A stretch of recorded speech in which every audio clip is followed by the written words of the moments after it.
¿Qué tal? Muy buenos días, compañeros y compañeras, ¿cómo están?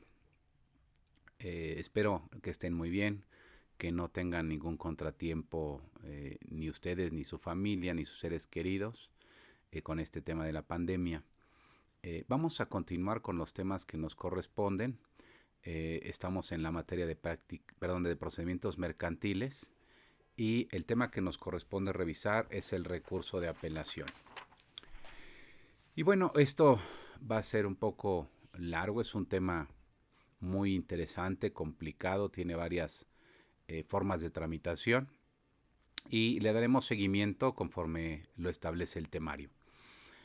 En primer lugar, pues tenemos que dar un concepto del recurso de apelación. El recurso de apelación es el medio de impugnación ordinario que se puede hacer valer en contra de autos y sentencias. Este recurso fue un recurso típico, tradicional, era el más importante, el que más se hacía valer. Sin embargo, con el paso del tiempo, especialmente después de la reforma del 17 de abril del 2008, este recurso se fue acotando, se fue limitando. ¿Por qué? Bueno, porque le fueron imponiendo una cuantía muy alta y esa cuantía hoy está alrededor de 682,000 pesos. Eso significa que si nuestro asunto no alcanza esa cuantía, no será posible interponer recurso de apelación. De manera adicional, también tenemos que decir que en los juicios orales mercantiles no existe la posibilidad de apelar. Todas las resoluciones que se dictan en el juicio oral mercantil son inimpugnables. Lo único que se puede hacer sería solicitar la regularización del procedimiento y se podría pedir también en juicio oral la aclaración de la sentencia.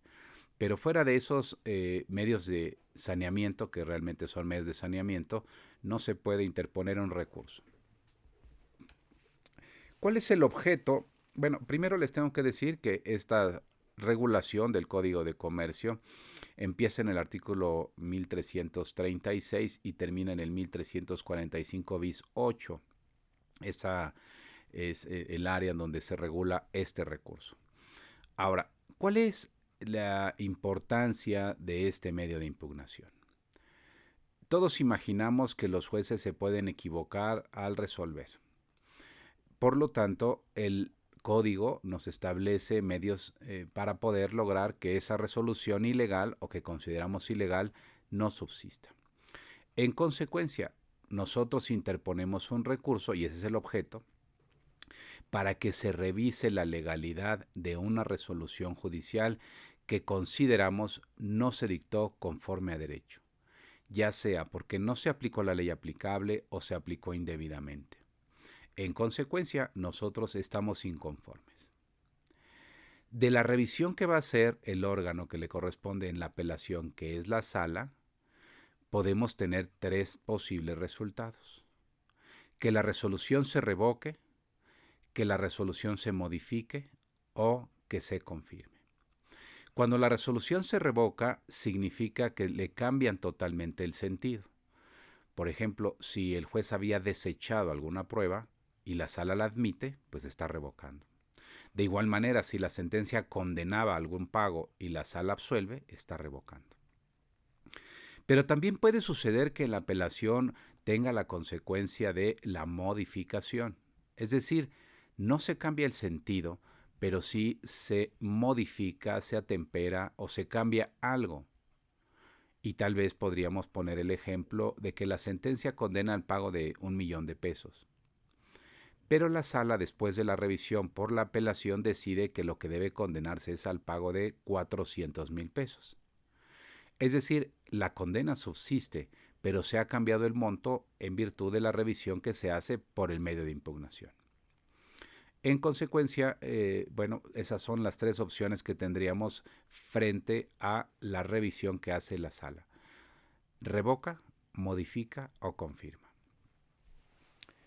¿Quiénes pueden interponer la apelación? Bueno, esto nos lo señala el artículo 1337 del Código, con una aclaración. Todos pueden apelar siempre y cuando tengan legitimación, es decir, aquella persona que ha sido agraviada por la resolución directamente puede interponer el recurso, con independencia de que sea parte o no. ¿Por qué? Bueno, porque cada persona que llega a un proceso o que es llamada al proceso o que por alguna razón tienen que intervenir en el proceso, puede sufrir una consecuencia por la resolución judicial. Por ejemplo, si el juez cita a un testigo y le apercibe que si no comparece lo va a arrestar y él no comparece a la audiencia, pues la resolución que le hace efectivo el apercibimiento sería impugnable, como lo sería también la resolución por la que le impone el arresto. Es decir, aquí es un tercero ajeno al proceso, es un testigo, pero la resolución que se dicta lo afecta a él y él es el único que podría impugnarla. De igual manera sucedería con un perito. Si a un perito le hacen efectivo un apercibimiento a él y le imponen una multa que le gira en oficio al Consejo de la Judicatura por no rendir su dictamen, bueno, esa resolución es impugnable por él, porque es precisamente a él al que le causa el perjuicio. También puede suceder que vengan otros terceros a los que les cause un perjuicio. Podría ser el caso de las tercerías. Alguna persona que se ve afectada en su patrimonio y llega en una tercería, pues puede interponer recurso de apelación en contra de las resoluciones que procedan. Y ahora viene la aclaración. Este artículo 1337 también establece en su fracción tercera la apelación adhesiva, es decir, que la persona que obtiene en una sentencia tiene derecho a adherirse a la apelación. Pero aquí tenemos que tener en cuenta que no es el fin de una apelación tradicional. La apelación adhesiva es un medio de saneamiento procesal y no un recurso. Yo aquí les voy a proponer que hagamos lo siguiente. Este tema de la apelación adhesiva lo vamos a dejar pendiente para la próxima sesión, para no confundirnos con una apelación tradicional que es la que tenemos que revisar. Entonces, simplemente para que quede claro, el artículo 1337 del Código de Comercio nos señala quiénes pueden interponer la apelación y en su fracción tercera nos habla de una figura diferente que es la apelación adhesiva, que no es una apelación como tal, sino es un medio de saneamiento procesal que, insisto, veremos la próxima sesión. Término para la interposición del recurso. Bueno, aquí tenemos tres términos y depende del trámite que vaya a seguir la apelación. Si la apelación es una sentencia definitiva, el término que tengo para interponer el recurso es de 9 días. Pero si lo que voy a interponer en apelación es contra una sentencia interlocutoria o con un auto que sea de tramitación inmediata, mi término es de 6 días. Y por último, si yo voy a interponer una apelación preventiva de tramitación conjunta con la de la sentencia definitiva, mi término es de 3 días. Nada más que aquí hay unas diferencias.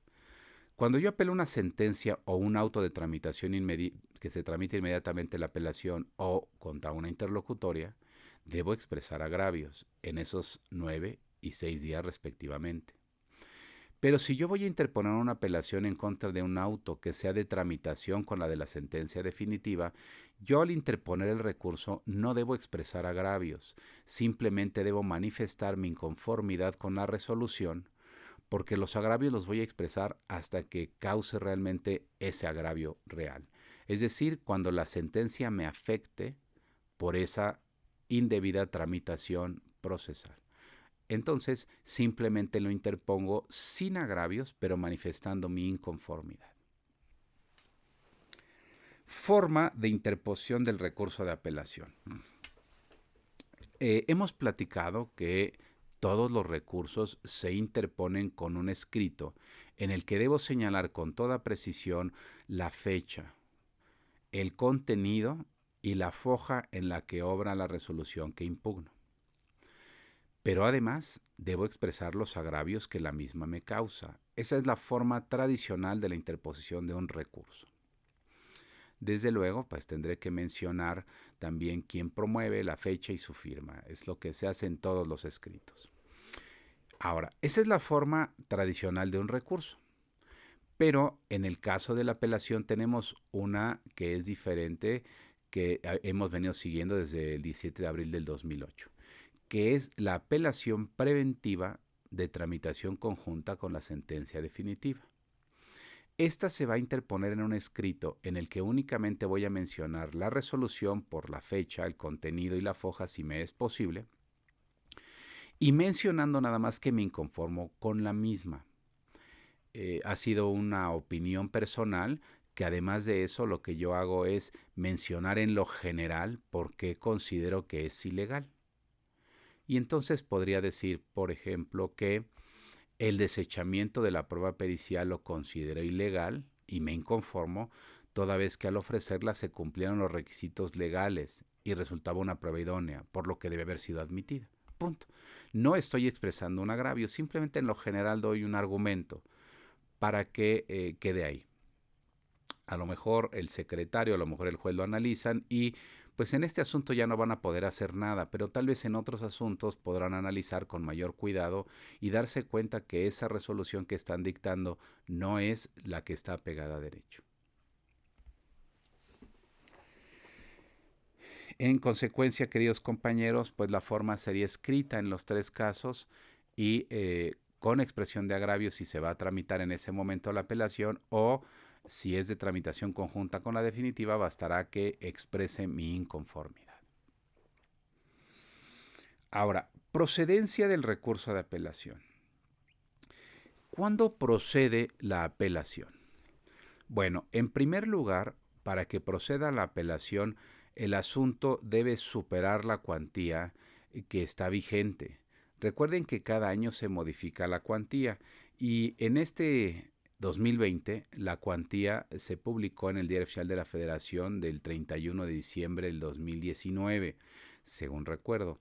Y la cuantía es de 682,000 pesos y un pico, 639 pesos, una cuestión así. Si ese asunto que estoy tramitando no supera esa cuantía, eso significa que lo estoy tramitando posiblemente ante un juez de cuantía menor o ante un juez de oralidad. Y en ninguno de los dos casos va a proceder la apelación. Es decir, a pesar de que para otros juicios sí sea apelable las resoluciones, para los asuntos que no superan la cuantía, pues no es apelable. Yo siempre he dicho que esto me parece incorrecto, me parece injusto, porque hemos hecho ciudadanos de primera y de segunda por cuantía. Y además no una cuantía que pueda ser accesible fácilmente. Estamos hablando de 682,000 pesos, que es una cantidad muy importante y que puede ser el patrimonio completo de una sola persona. Entonces, sí es algo con lo que me inconformo definitivamente. Bueno, pero ese es el primer supuesto para la procedencia. Para el otro es que la ley no prohíba la apelación. ¿Por qué? Bueno, porque poco a poco la apelación se ha venido restringiendo. Antes del 17 de abril del 2008 todo era prácticamente apelable en los juicios mercantiles, pero bueno, a partir de esa fecha para acá hay resoluciones que no son impugnables o que son impugnables hasta que lo sea la sentencia definitiva. Entonces, esos son los principales requisitos para la procedencia de la apelación, que supere la cuantía y que la ley no impida el recurso. De ser así, entonces yo podría tramitar mi apelación. Y recuerdo nuevamente, en los juicios orales con independencia de la cuantía, recordemos que en materia mercantil a partir del 25 de enero del 2017 se supone que a partir de este año que entró en vigor esa reforma, pues todos los juicios son tramitados ante juez de oralidad y como consecuencia inimpugnables. Ahora, admisión del recurso de apelación y la calificación de grado. Aquí estamos hablando de dos figuras jurídicas diferentes. La admisión o desechamiento en materia mercantil de la apelación le corresponde al juez. Es decir, el juez sí tiene facultades para desechar la apelación porque no es apelable la resolución, porque se interpuso de manera extemporánea, porque no se interpuso correctamente. El juez puede desechar la apelación. Antes el juez no podía, tenía que hacerlo siempre toda la sala. Hoy no. Hoy el juez puede ya hacerlo directamente, admitir o desechar. Pero recordemos que su resolución está sujeta a revisión. En consecuencia, aun cuando el juez admite el recurso, cuando llega a la sala puede decidir que no se admitió correctamente. Y ahí es donde viene la calificación. El juez admite el recurso o lo desecha y Si el juez admite el recurso, la sala va a hacer una calificación de la admisibilidad y del grado en el que fue admitido. ¿A qué se refiere esto? Que la sala tiene que revisar que el recurso de apelación se haya interpuesto en tiempo, con la expresión de agravios, y también va a revisar que la resolución sea impugnable. Ahora, una vez que hace esa revisión, tendrá que revisar si el juez admitió o no correctamente la apelación, porque a lo mejor la apelación la admitió en efecto devolutivo y la apelación correspondía en ambos efectos, en efecto devolutivo y suspensivo. Eh, Ahora, aquí es importante que la sala lo revise con calma y también el postulante, porque imaginemos que la sala revoca la admisión. Si la sala revoca la admisión, tengo que estar muy al pendiente, porque yo tendría que interponer un recurso de reposición en contra de la resolución que está desechando mi apelación, porque si no lo hago, ya no podré agotar el amparo. En consecuencia, debo tener muy en cuenta que debo siempre estar al pendiente del expediente. Y si el expediente se remite a la sala ya admitida mi apelación, pues no puedo estar tranquilo hasta no ver que la sala haya admitido la apelación y haya clasificado correctamente la misma, es decir, que la admita como venía o que la admita correctamente. Aquí, desafortunadamente, en la práctica forense nos encontramos con una dilación. Es decir, llega el expediente pronto a la sala para que pase a resolución y pues no, que viene mal el expediente, que no viene foliado, que falta una foja, que etcétera, etcétera. Y nos aventamos meses esperando que se integre bien el expediente para que se pueda turnar a resolución. Esto da lugar incluso a pensar mal, a pensar que lo hacen a propósito para que la sala no tenga el término encima para dictar la resolución. Entonces están regresa y regresa expedientes, a veces con pretextos, a veces justificadamente. El problema es que el que sale terminando mal siempre es el justiciable, porque el proceso se resolvió rápido y pues desafortunadamente la apelación no siempre sucede así. En consecuencia, repito, es el juez el que admite o desecha y es la sala quien hace la calificación de la admisibilidad del recurso. Aquí nos queda pendiente algo y es si el juez desecha el recurso, ¿qué procede? Y lo vamos a platicar en la próxima sesión. Les anticipo que desafortunadamente no procede ningún recurso, porque en materia mercantil no tenemos este recurso de queja por denegada apelación y no lo podemos importar de la legislación civil federal ni la de comercio, porque entonces estaríamos trayendo una figura no contemplada y eso sería ilegal. Tal vez lo más sencillo y lo que sería muy recomendable, lo he dicho desde 2008, es que se regule el recurso de queja en materia mercantil. Y esa queja es muy importante porque nos daría lugar a las dos resoluciones más importantes en materia procesal que son objeto de queja que no tenemos en la materia mercantil. Y sería contra el auto que desecha una demanda y contra el auto que desecha una apelación. Contra esas dos resoluciones deberíamos tener el recurso de queja. Sería muy importante que lo regularan en el Código de Comercio. Pero hoy por hoy no lo tenemos, así que si el juez desecha mi recurso, no me va a quedar más que el amparo indirecto. No hay otra opción. Y si la sala de igual manera desecha el recurso, ahí sí tengo recurso porque está regulado y es el recurso de reposición contra el auto que desecha mi apelación. Y dependiendo de lo que se resuelva en él, sería una sentencia lo que lo resuelva. Y como sentencia de sala, pues no admite recurso más que tendría que irme al amparo indirecto, que no es un recurso. Bien, ahora vamos a lo que sigue y es el último punto del recurso de apelación, que consiste en el trámite del recurso de apelación. Aquí tenemos tres procedimientos. El primero es el trámite de la apelación en contra de una sentencia definitiva.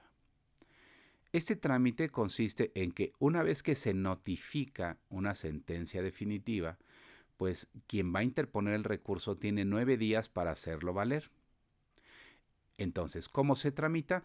interpone su recurso, como lo hemos platicado, con expresión de agravios, indicando con precisión la fecha de la sentencia, el contenido de la sentencia en este caso, las fojas también, si me es posible, con expresión de agravios. No podemos olvidar que todo recurso también debe interponerse con copia de traslado para cada una de las partes que están en el proceso, porque se les va a correr traslado para que se manifiesten del recurso y pueda mandarse a la sala.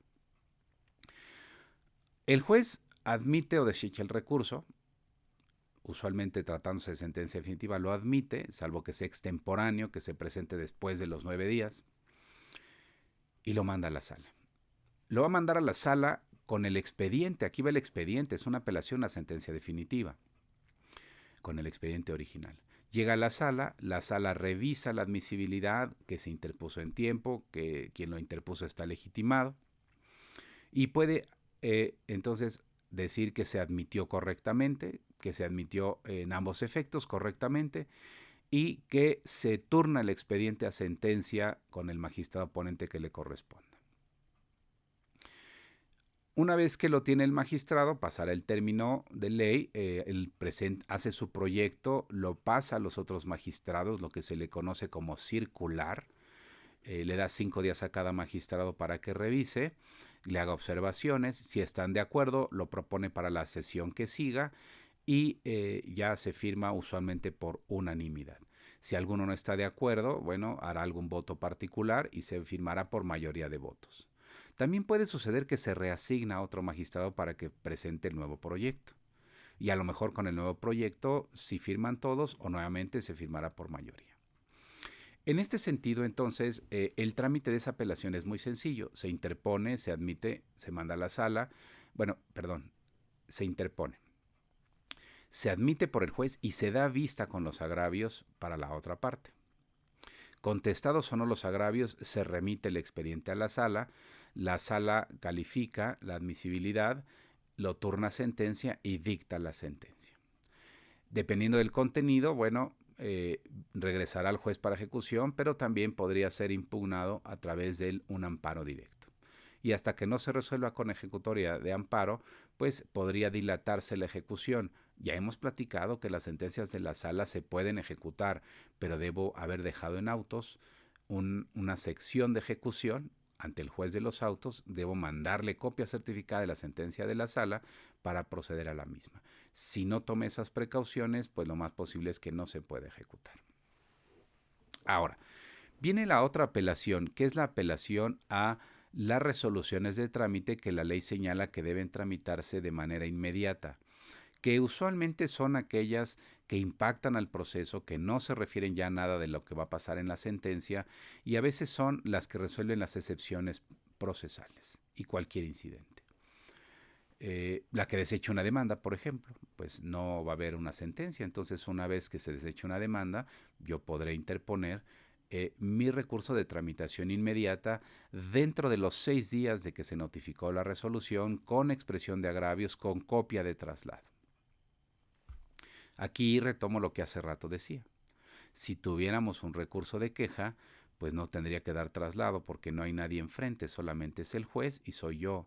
No se admitió una demanda, no hay demandado, no hay a quien darle vista. Por eso es importante regular el recurso de queja. Bueno, entonces, si la apelación es de tramitación inmediata y no es sentencia, será dentro de los 6 días, con expresión de agravios, se da vista a la contraparte. Si el juez lo admite, lo remite a la sala, pero en este caso lo que hace el juez es que remite un cuaderno de constancias, es decir, fotocopia de todo lo actuado hasta este momento y lo remite a la sala. ¿Por qué? Porque las apelaciones no interrumpen el proceso. En consecuencia, el proceso va a seguir y solamente se manda el cuaderno de constancias a la sala para que tenga lo necesario para resolver sobre el recurso interpuesto. Si se recibe por la sala, se califica, si se admite y se le da trámite, entonces se dictará la resolución dentro del término que corresponda. Estas resoluciones usualmente no se dictan de manera colegiada, es decir, solo es un magistrado, se dictan de manera unitaria, porque son de trámite. Así lo ordena la ley orgánica. En consecuencia, una vez que se decide, se regresa al juzgado. De ahí sabremos si confirmó, pues bueno, no hay que hacer nada. La persona que sufre la confirmación, pues a lo mejor tendría que explorar poder ir al amparo indirecto si es que corresponde en este momento. Y de otra manera, bueno, tendrá que esperar a hacer su amparo directo y hará valer esto como una violación procesal. Lo último que tenemos que revisar es la apelación preventiva de tramitación conjunta con la de la sentencia definitiva. Esta se tramita de la siguiente manera. Se interpone dentro de los 3 días de que se notifica la resolución sin expresión de agravios, solo manifiesto mi inconformidad. Y entonces se forma un cuaderno de apelación. Si fuera la primera, es el primer cuaderno de apelación. Y así sucesivamente va a haber un segundo, un tercero, un cuarto, los que correspondan según ese litigio. Y ahí se queda hasta que se dicta la sentencia. Una vez que se dicta la sentencia definitiva y se notifica, yo tendría 9 días para hacer valer mis agravios. Y estos agravios tienen una peculiaridad. Además de todo lo que hemos platicado cuando hablamos de agravios, de señalar un nombre, la ley que no se aplicó incorrectamente, transcribir la parte concreta que me causa el agravio, por qué considero que no se aplicó la ley correctamente, qué debe haber hecho el juez, por qué quedo en estado de indefensión, cómo afecta mi esfera jurídica. Aparte de eso, tengo que poner un párrafo en el que yo señale de qué manera trascendió a la sentencia la violación procesal. Y pongo el ejemplo. Es posible que el juez me haya desechado una prueba pericial. Interpuse la apelación de tramitación conjunta con la de la definitiva. Y cuando se publica la sentencia, el juez dice que no condena al demandado porque yo no demostré la afectación.